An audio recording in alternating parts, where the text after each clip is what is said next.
The loudspeaker and microphone were both invented well over a century ago, and their basic design has changed very little since then, though they may look different today.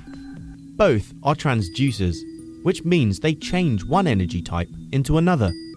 A microphone transfers sound energy into electricity, and a loudspeaker transfers electricity into sound. Let's look at a simple loudspeaker first. At the heart of the loudspeaker is an annular permanent magnet, not the shape that you are used to seeing. Annular magnets are not bar, but ring-shaped. In a bar magnet, the ends of the magnet have opposite poles, but in an annular magnet, the central core has the opposite pole to the cylinder surrounding it. These are the main parts of a loudspeaker. A cardboard cone, called a diaphragm, is connected to a tube with a wire coil wound around it. You may recognize this as a solenoid.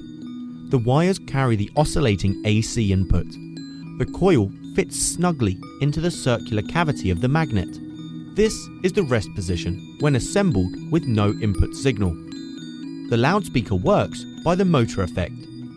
When a current flows in the solenoid, its magnetic field interacts with that of the permanent magnet. Depending on the direction of the current, the solenoid and the diaphragm with it are either pushed out of or pulled into the annular magnet. This creates a compression wave moving with the same frequency as the input electrical signal, which spreads out as a longitudinal sound wave.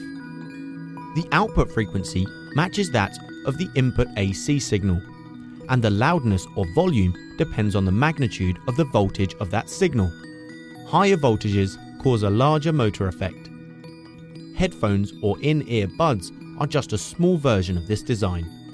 Now let's look at a simple microphone. A flexible membrane is attached to a solenoid, which slips over a cylindrical permanent magnet. When assembled, it looks like this.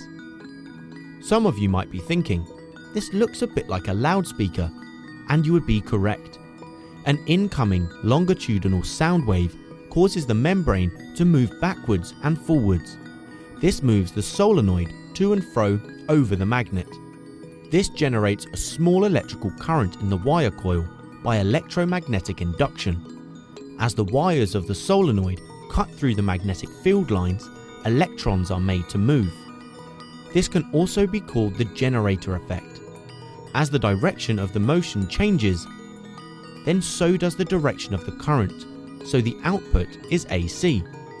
The output frequency matches that of the incoming sound signal.